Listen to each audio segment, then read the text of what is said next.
ইন্নামাল মুমিনুনা আল্লাযীনা ইযা যুকিরাল্লাহু ওয়াজিলাত কুলুবুহুম।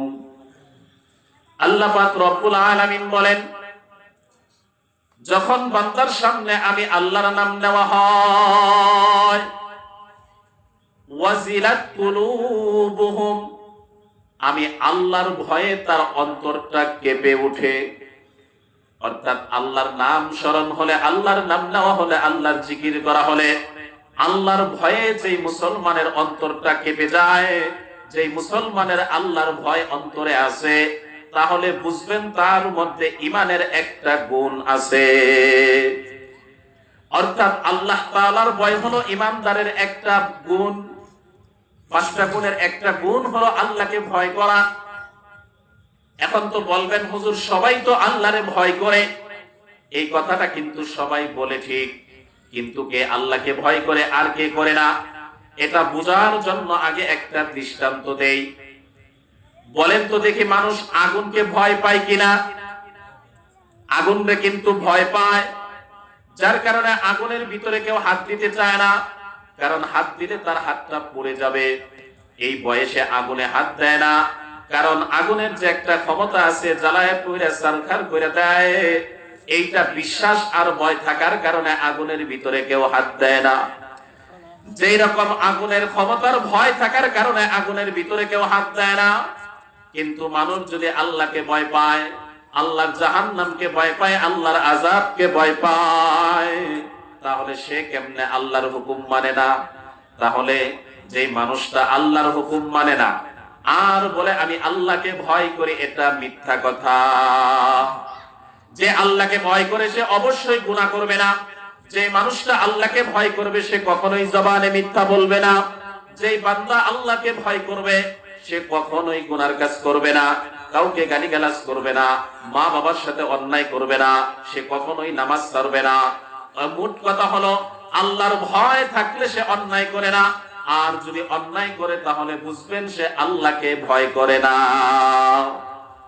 এর দৃষ্টান্ত নেন। 1 নাম্বার, নবীজির সাহাবী, নবীজির 100 লক্ষ সাহাবীর ভিতরে সবচেয়ে শ্রেষ্ঠ দামি সাহাবী হলো 10 জন। এই 10 জনকে আশারায়ে মুবাশশারা বলা হয়। 10 জনকে আল্লাহ পাক দুনিয়াতে অগ্রিম জান্নাতের সুসংবাদ দিবেন।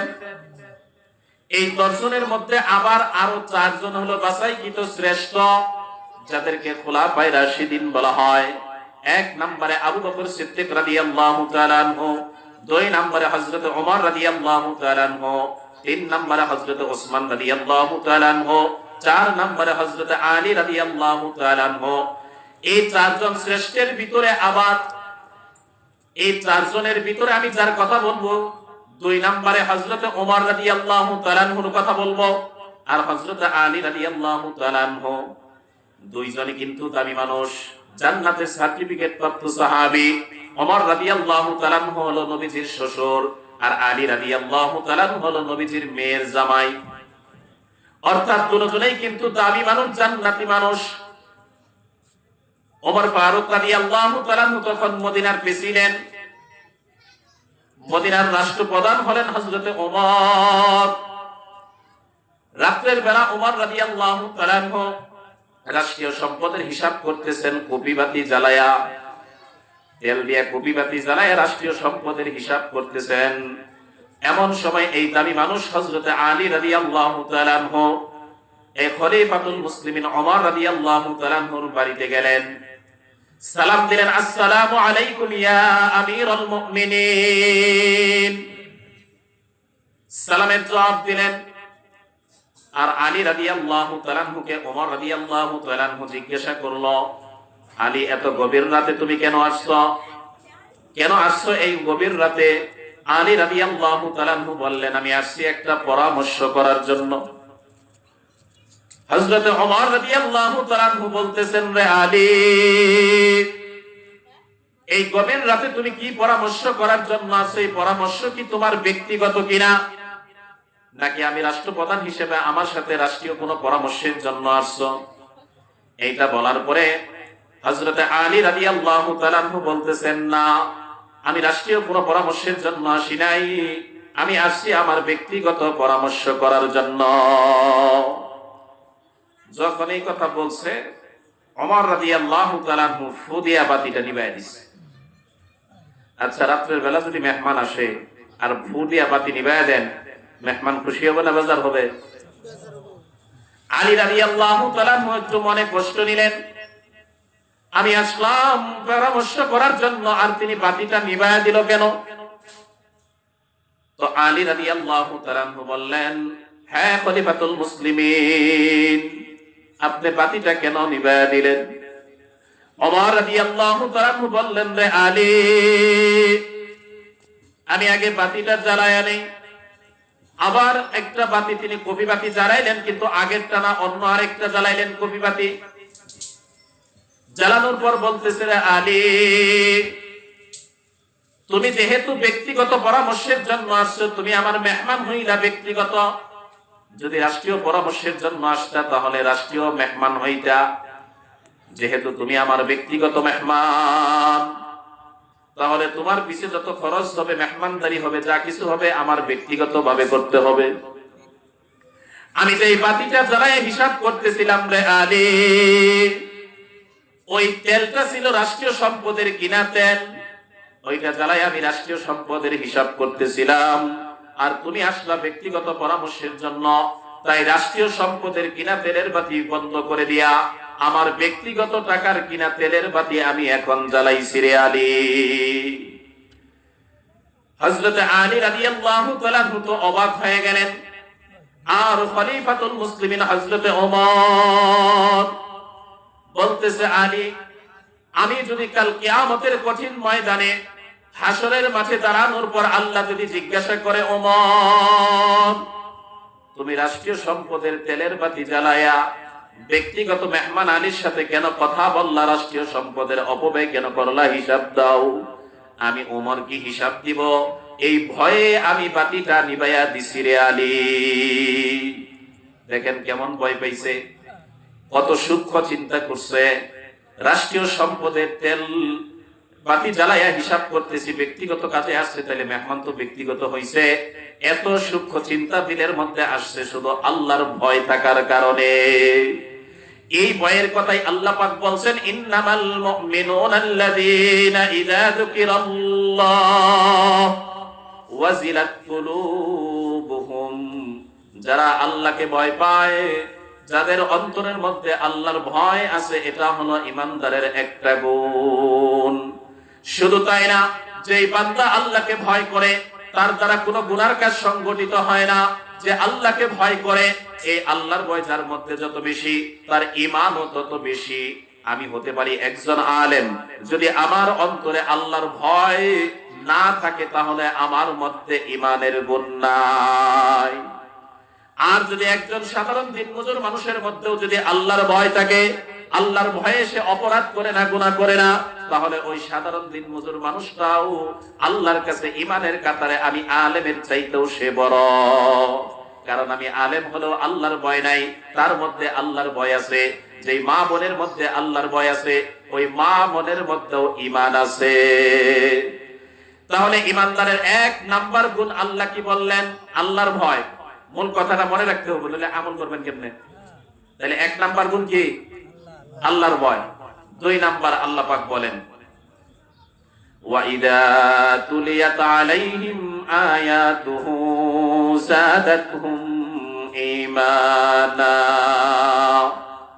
যারা কুরআনুল কারীমের তেলাওয়াত করে আল্লাহ পাক বলেন যাদাতহুম ঈমানা, আমি আল্লাহ তাদের ঈমানকে আরো বাড়ায়া দেই। সুবহানাল্লাহ। কোরআন তেলাওয়াত করলে, কোরআন তেলাওয়াত শুনলে, কোরআনের আলোচনা করলে শুনলে ঈমানকে বাড়ায়া দিবে, বলেন আল্লাহ। তাহলে ঈমানদারের দুই নাম্বার গুণ আল্লাহ বললেন কোরআনুল কারীমের তেলাওয়াত। এই কোরআনুল কারীমের তেলাওয়াত হলো ঈমানদারের গুণ। এখন তো আফসোস হলো, আমরা অনেক মুসলমান আছি যারা কোরআন তেলাওয়াত শিখি না, কোরআন পড়তে জানি না। এটা কিন্তু আমাদের একটা আফসোস আর হতভাগা ছাড়া আর কিছু না। মুসলমান হয়েছি তো কোরআন পড়তে পারি না। কিন্তু আগের দিনে দেখা গেছে, বিশেষ করে আগের দিনের মা বোনেরা ফজরের নামাজের পরে ঘরের জানালার পাশে বসে অথবা দরজার পাশে বসে বসে কোরআনুল কারীমের তেলাওয়াত করত। মুরব্বীরা বলেন কথা ঠিক কিনা? আগের দিনের মা বোনেরা সকালবেলা কোরআনুল কারীমের তেলাওয়াত করত, এরপরে সংসারের কাজ কাম করত। আর এখনকার দিনের মা বোনেরা সংসারের কাম কাজও করে না, কোরআন তেলাওয়াতও করে না, সকাল বেলা যায় হাঁটতে রাস্তায়, কোরআন তেলাওয়াত করে না। অনেকে কোরআন তেলাওয়াত যারা জানে তারাও কোরআন তেলাওয়াত করে না। অথচ এই কোরআনুল কারীমকে যারা তেলাওয়াত করে, কোরআনকে যদি কেউ মহাব্বত করে, তাও তো আল্লাহ পাক তাকে জান্নাতের সুমর্যাদা দান করে। এমনও অনেক দলিল আছে। সাধারণ একজন ব্যক্তির কথা বলি, যিনি নাকি জীবনভর মদ পান করত, মদখোর ছিল, যার নাম হলো বিশ্বরে হাফি। তিনি ছিল একজন মদখোর, নামাজ পড়তো না, রোজা রাখতো না, ধর্মের কোন কাজের মধ্যে সে ছিল না, শুধু নামে একজন মুসলমান ছিল, কিন্তু মদ পান করতো, প্রতিদিন মদ পান করতো, একজন নেশাখোর মানুষ ছিল। মদ পান করার জন্য মদের আড্ডাখানায় চাইতেছিল। এমন সময় রাস্তার মধ্যে দেখে একটা কাগজের টুকরা পড়ে আছে, জমিনে কাগজের টুকরা পড়ে আছে। এই কাগজের টুকরার ভিতরে লেখা ছিল বিসমিল্লাহির রহমানির রহিম। এই বিসমিল্লাহ লেখা তো আরবি যদি পড়তে নাও জানে, কিন্তু দেখলে সবাই বুঝে এটা আরবি। এই মদখোর বিশ্বরে হাফি কাগজের টুকরাটা যখন দেখলেন আরবি লেখা, তিনি কাগজটা জমিন থেকে উঠাইলেন। আহারে, এটা না আরবি লেখা, এ রাস্তা দিয়ে তো মানুষ যায়, এটার উপর তো পারাবে, আল্লাহর কালামের অসম্মান হবে, কোরআনের যেহেতু আয়াতের অংশ, এই জন্য তিনি যদিও মদখোর কিন্তু সম্মান করছে, পরিষ্কার কইরা নিয়া ঘরের ভিতরে নিয়ে একটা উঁচা জায়গায় সম্মান দিয়ে রাইখা দিছে। এরপর আবার মদ পান করার জন্য মদের আড্ডাখানায় চলে গেছে। এই বিশ্বরে হাফি, ওই জামানাটা ছিল হাসান বসরি রাহমাতুল্লাহি আলাইহির জামানা, তাবিঈনদের যুগ, সাহাবাদের পরের যুগ। এই হাসান বসরি রাহমাতুল্লাহি আলাইহি ওই জামানার বড় একজন বুজুর্গ ছিলেন। এই হাসান বসরি রাহমাতুল্লাহি আলাইহিকে আল্লাহ পাক বললেন, হে হাসান, যাও অমুক জায়গায় যাও, মদের আড্ডাখানায় যায় দেখো, আমি আল্লাহর একজন পছন্দের বান্দা আছে যে মদের আড্ডাখানায় আছে। হাসান বসরি কয় যে আপনার পছন্দের বান্দা সে আছে মদের আড্ডাখানায়? আল্লাহ কয় হ্যাঁ, যাও করে নিয়ে আস। হাসান বসরি রাহমাতুল্লাহি আলাইহি গেলেন সেই মদের আড্ডাখানায়, সেই দোকানে গেলেন। মানুষজন দেখে হতবাক, হায় হায়, এত বড় আলেম, এত বড় বুজুর্গ আল্লাহওয়ালা, এই হাসান বসরি রাহমাতুল্লাহি আলাইহি এই মদের দোকানে কেন আসছে? বলতেছে যে তোমাদের এখানে বিশ্বরে হাফি নামে যে লোকটা আছে, এই হাফিজকে বের করে দাও, আমাকে আমার কথা বলো। কয় হুজুর, সে তো মদ পান করে মাতাল হইয়া পড়ে আছে, কয় হুশ ফিরে আসলে তারপর তাকে ডাক দিয়ে আমার কাছে নিয়ে আসবা। আমি এই যে বাইরে অপেক্ষা করলাম। যখন চেতন আসছে, এই হাফিকে ডাক দিয়া বলছে, জামানার বড় বুজুর্গ হাসান বসরি রাহমাতুল্লাহি আলাইহি তোমাকে ডাকার জন্য আসছে, তোমার জন্য অপেক্ষা করতেছে, বাইরে বসে আছে, যাও, তোমার জন্য হুজুর বসে আছে। বলার পরে তিনি বের হয়ে আসছেন। হুজুর তার হাত ধরে বলতেছে, রে বিশ্বরে হাফি, এমন কি কাজ করেছো? আল্লাহ তাআলা তো তোমাকে বড় ওলি বানায়া দিছে। বিশ্বরে হাফি কয়, হুজুর আমি তো কিছুই করি না, আমি নামাজ পড়ি না, রোজা রাখি না, ধর্মের কোনো কাজই তো আমি করি না, আমি প্রতিদিন শুধু মদ পান করি, এটাই আমার কাজ। তাহলে এমন কি করছো, মনে কইরা দেখো। কয় হুজুর, আজকে এই মদ পান করার জন্য যখন ঘর থেকে বের হইছিলাম, তখন আমি দেখি রাস্তার মধ্যে একটা কাগজের টুকরা পড়ে আছে, আর ওই কাগজের মধ্যে বিসমিল্লাহির রহমানির রহিম লেখা। এই আরবি লেখা দেখে আমি এটাকে উঠাইছি, পরিষ্কার করছি যে আরবি লেখার মধ্যে ময়লা, মানুষ পারাবে, এই জন্য আমি এই আরবি লেখা বলে, এই কোরআনের অংশ বলে আমি সম্মান কইরা করে নিয়ে একটা উঁচা জায়গায় পরিষ্কার কইরা রাইখা দিয়া এরপর আবার আমি মদ পান করার জন্য চলে আসছি। হুজুর হাসান বসরি রাহমাতুল্লাহি আলাইহি বলেন, তুমি যে কোরআনুল কারীমকে এই যে মর্যাদা দিছো, সম্মান করেছো, এই জন্য আল্লাহ তাআলা তোমার অতীতের সমস্ত গুনাহকে মাফ করে দিয়া আল্লাহ তাআলা তোমাকে বড় ওলি বানায়া দিছে।